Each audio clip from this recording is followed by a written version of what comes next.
Okay, folks, this one is going to be intense. That's why there's F-bombs thrown around, so if you can't handle it, you know what to do. All right, sit down and listen up, because this story is gonna make your fucking blood boil. I just read about these two sick fucks, William and Zachary Zulo, so I gotta tell you the story. These bastards were handed two innocent boys, 10 and 12 years old. And what do? They turn their home into a fucking house of horrors?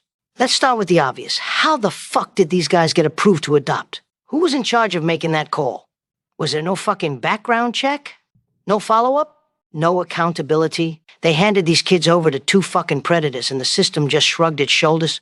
Unfucking real. These scumbags didn't just abuse these kids, they recorded everything. They sold them into local fucking pedophile rings. They even sent messages to their twisted friends bragging about it. One of them texted, "I'm gonna fuck my son tonight, stand by." Are you fucking kidding me? The level of depravity here is beyond comprehension. And what did they get? 100 years in prison. Big fucking deal. That's a slap on the wrist compared to what they deserve. This is that one time we needed to bring back the torture chamber. Why are we wasting taxpayers' money keeping these fuckers alive? Do you realize that it will cost us, the taxpayer, $4 million to lock these fuckers away until they're 80 years old? And a lot more if they live longer. Wouldn't it have been better if we just gave them a one-way ticket to a shallow grave? What the fuck are we doing? And don't even get me fucking started on the bigger problem here. This isn't just about these two dirtbags. This is about a system that keeps fucking failing our kids. Every day we see stories about children being neglected, abused, or worse. Meanwhile, the fake fucking media is more worried about being politically correct than protecting our most vulnerable. It's fucking disgusting. And to the adoption agencies and government employees who allowed this, you're not off the hook either. Who thought it was a good fucking idea to hand over two young boys to these fucking creeps? Did you even do your job? Where's the oversight? Where's the fucking accountability? Let me make one thing clear. These people can't be rehabilitated. This isn't something you can fix with therapy or time. This level of evil is permanent. It's not a mistake, it's who they are. And to the people who commuted sentences for fucking child predators, yeah, I'm looking at you politicians. How dare you play God with the justice these families deserve? These families lost everything, and you took away their closure. It's fucking shameful. These boys are the real heroes here. They survived the unimaginable. But let's not pretend their lives aren't forever changed, because the fucking system let them down. And until we fix this bullshit broken system, stories like this will keep happening. It's not enough to slap a sentence on these monsters and call it a day. Where's the reform? Where's the accountability for the people who allowed this nightmare to unfold in the first place? You know what's even more frustrating? The silence. The silence from those who are supposed to protect these kids. The silence from the fucking agencies that rubber stamp adoptions without digging deeper. What about regular fucking check-ins with these kids? What about making sure they're safe after they're placed in a home? Oh, but that's too much fucking effort, right?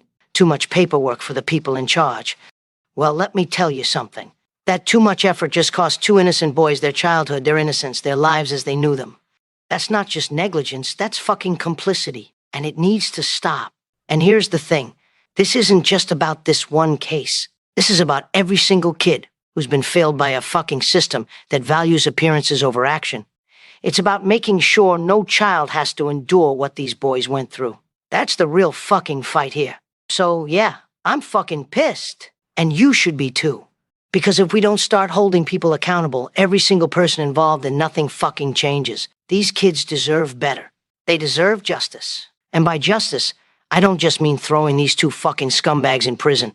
I mean, making damn sure no one else gets away with this ever again. To the system, do your fucking job. To the people watching this, don't let this story fade away. Talk about it. Share it. Demand change. Because if we don't, then we're just as guilty as the ones who let this happen. And one more thing. If you're sitting there thinking this is someone else's problem, think again. It's everyone's problem. These are kids we're talking about. Innocent, defenseless kids. They rely on us, all of us, to protect them. And when the system fails, that blood is on all our hands. So, yeah, it's uncomfortable to talk about. It's messy, it's ugly, and it's fucking heartbreaking. But you know what's worse? Ignoring it. Pretending it doesn't exist. That's how monsters like this get away with it. To anyone watching who has a platform, use it. To anyone with the power to make changes, do it. And to everyone else, don't turn away. Be the voice for these kids who didn't have one. Be the reason this kind of horror doesn't happen again. I don't care if it's fucking uncomfortable. I don't care if it's not what people want to hear. This is the truth, and the truth matters. These boys deserve better. Every kid out there deserves better. Vinny asking you to share this video for all the kids out there, and please subscribe, comment, and like. Chris Dallas and Celebrity Recreations brings you nothing but the best. So please support the channel. I am so fucking pissed about this. I need to go vent some more. Later, folks. Vinny out.